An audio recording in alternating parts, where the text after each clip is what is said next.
So using Illustrator, there's a couple different ways that we can make laser cut objects. This one's going to be a box. So we're going to need 6 sides for that box. We're going to need a front, back, and a top, and a bottom, and a side, and another side. And notice that in the final layout here I've got symmetrical top and bottom, side and side, and then the ends, the narrow ends, are alternating between having tabs sticking out or having slots cut in. So starting from scratch, I'm going to be using the rectangle tool and removing or adding to that, either adding a tab or adding a slot. And the way I'm going to create a slot is by creating another box, another rectangle, which is going to mimic the thickness of my material. So in this case, I'm planning on using 6mm thick material. So I've made a rectangle 6mm deep or thick, tall, and width is up to you. You could do lots of these. There could be more teeth kind of fitting together, more fingers interlocking, or fewer. So I'm using the rectangle tool to create those slots.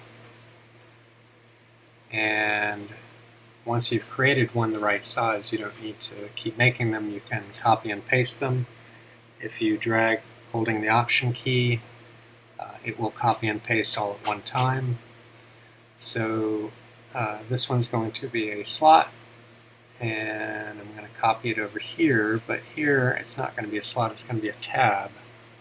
But in trying to reproduce the one I've already done, the edge of that box needs to slide over.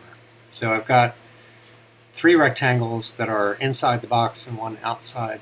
The 3 that are inside, I'm going to go ahead and make this orange so it's easier to see.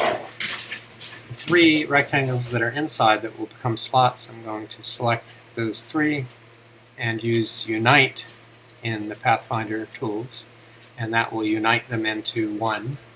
So now I can select them in the orange rectangle using, again, the Pathfinder, and that's under Window if it's not open.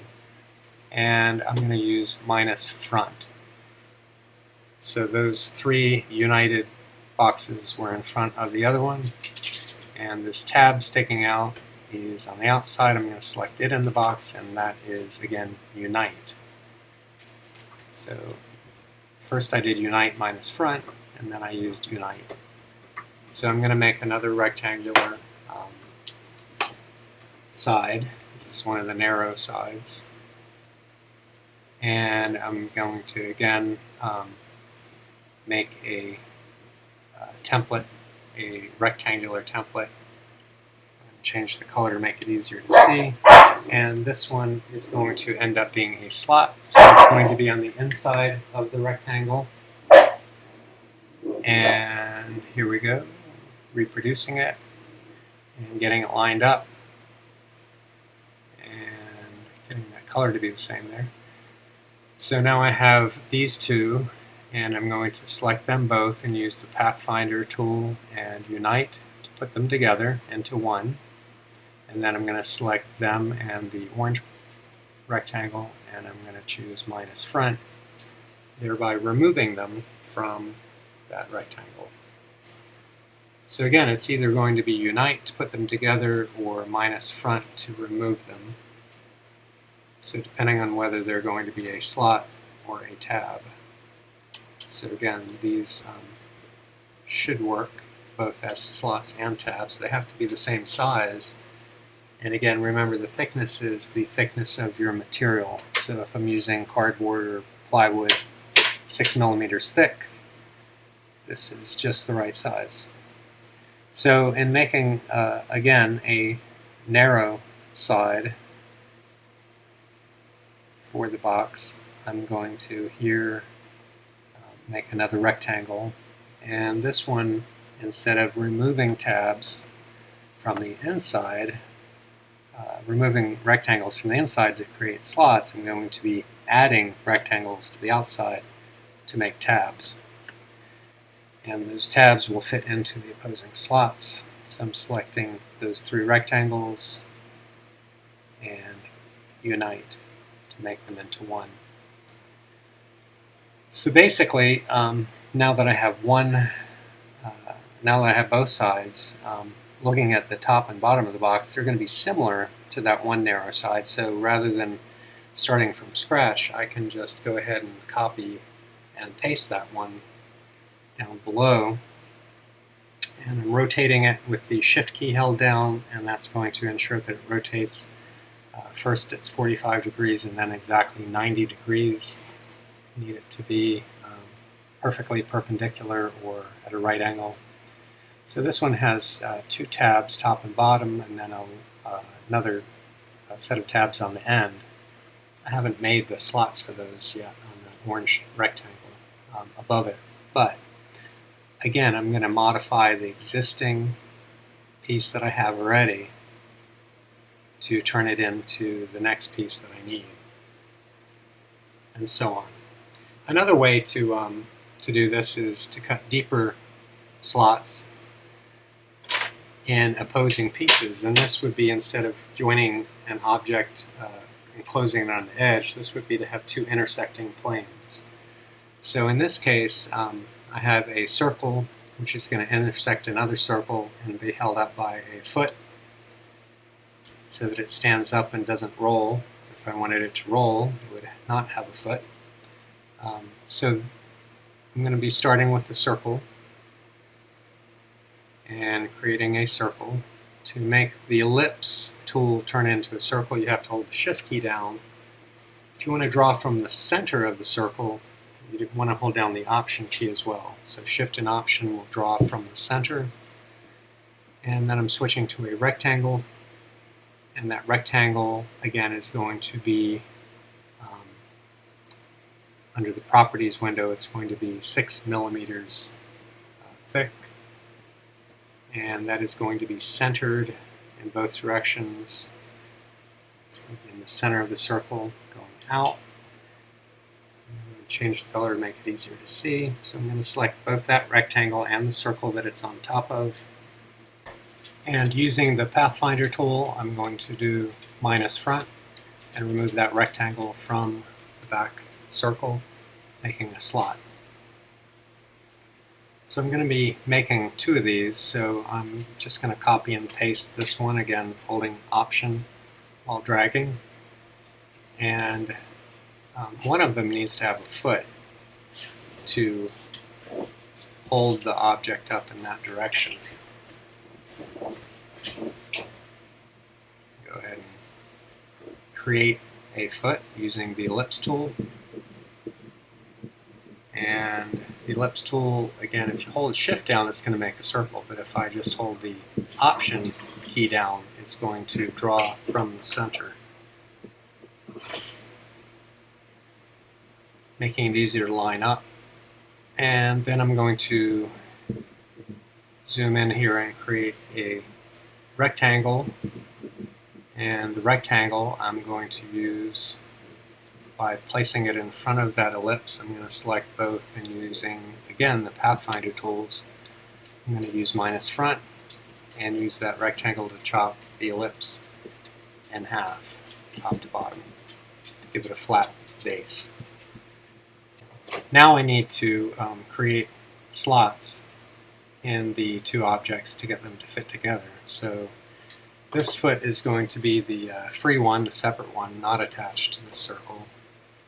So I'm going to be making a slot, a downward slot, from its top to about its center.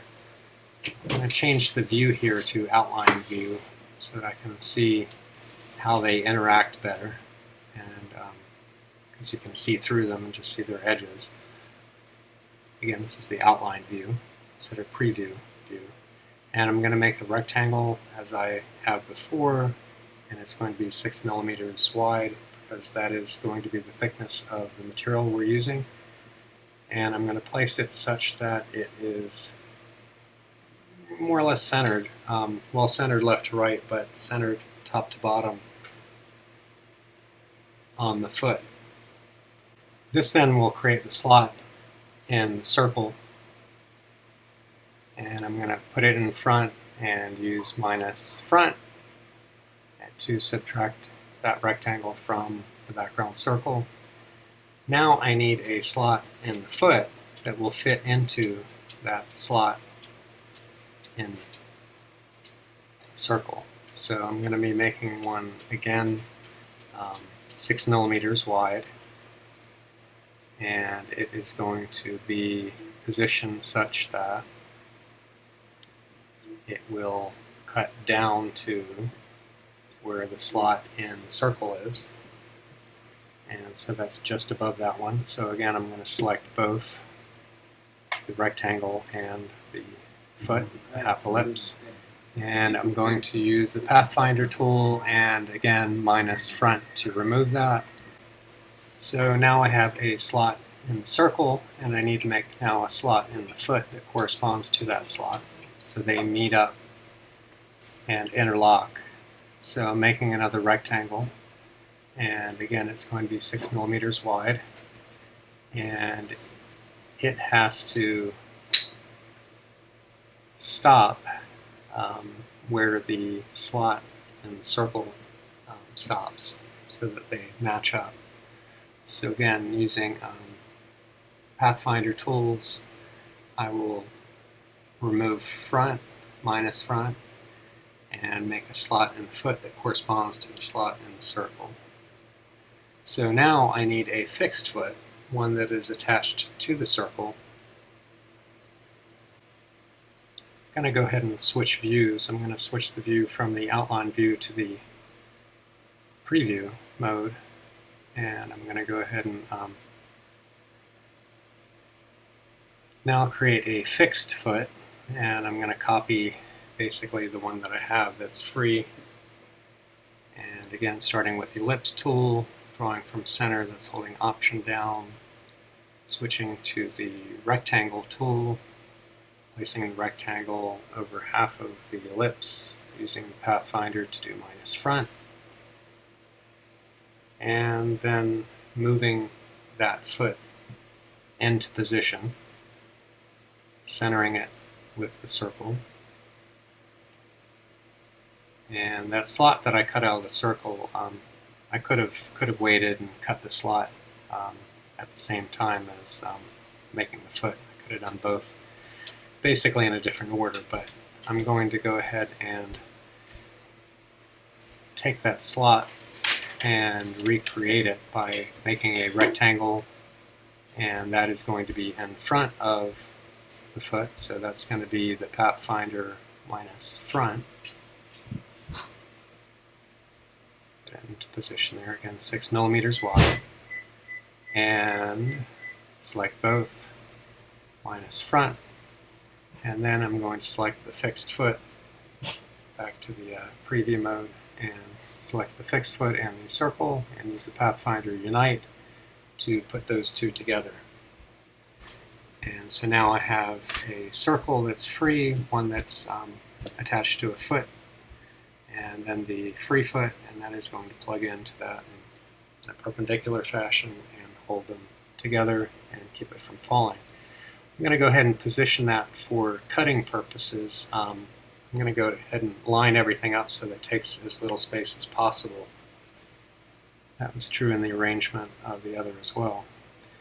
In saving this, we do want to save the files as Illustrator files, so you can give them a name, and it should be .ai, but, very important, the version needs to be Illustrator 8, not Illustrator 2020 or anything near that.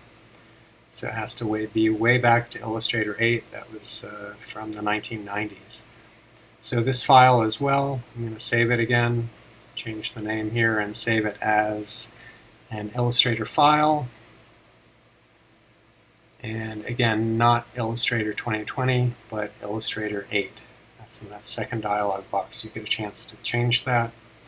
Very important, because that is necessary for the laser cutting software. So that's it. And we have something ready to laser cut.